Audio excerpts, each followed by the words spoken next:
Hello friends, today I am going to discuss about the hemophilia and their deficiency factors and how the bleeding time and clotting time is getting affected, and also the PT and PTT, prothrombin time and partial thromboplastin time. Okay, so here you can very well see in this chart we have disease, then deficiency factor, and bleeding time. BT is bleeding time, CT clotting time, PT prothrombin time, PTT is partial thromboplastin time. So this is very commonly asked then, that when which type of hemophilia bleeding time is affected, what type of bleeding time is affected, and what type of clotting time is affected. Okay, so start with the hemophilia A. Okay, so in this hemophilia A, the deficiency factor is 8. Okay, in hemophilia B, the deficiency clotting factor is factor 9. Okay, in hemophilia C, the deficient factor is clotting factor is 11. Okay, and there is one more disease which is commonly asked is von Willebrand disease.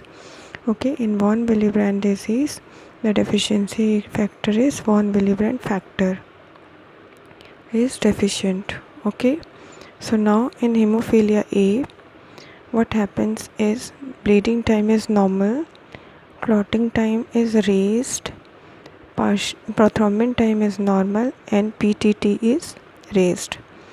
Okay, and in hemophilia B, the bleeding time is normal, clotting time is raised, PT is normal, PTT is raised.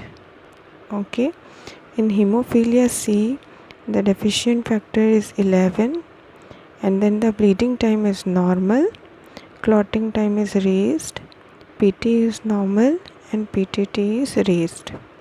Okay, and in von Willebrand disease, what happens is BT is raised, CT is normal, prothrombin time is normal, and partial thromboplastin time is raised.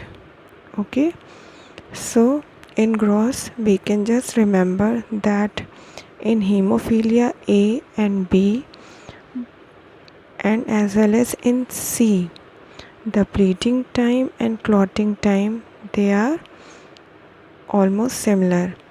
Like bleeding time is normal and clotting time is raised in all three.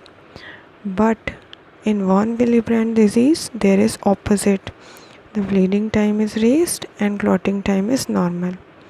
Okay, so for hemophilia A and hemophilia B, these are the commonly asked questions, that what happens to the bleeding time and what happens to the clotting time. So here very well we can see the bleeding time is normal for both the cases and clotting time is raised. And the opposite is true for the von Willebrand disease. The bleeding time is raised and the clotting time is normal.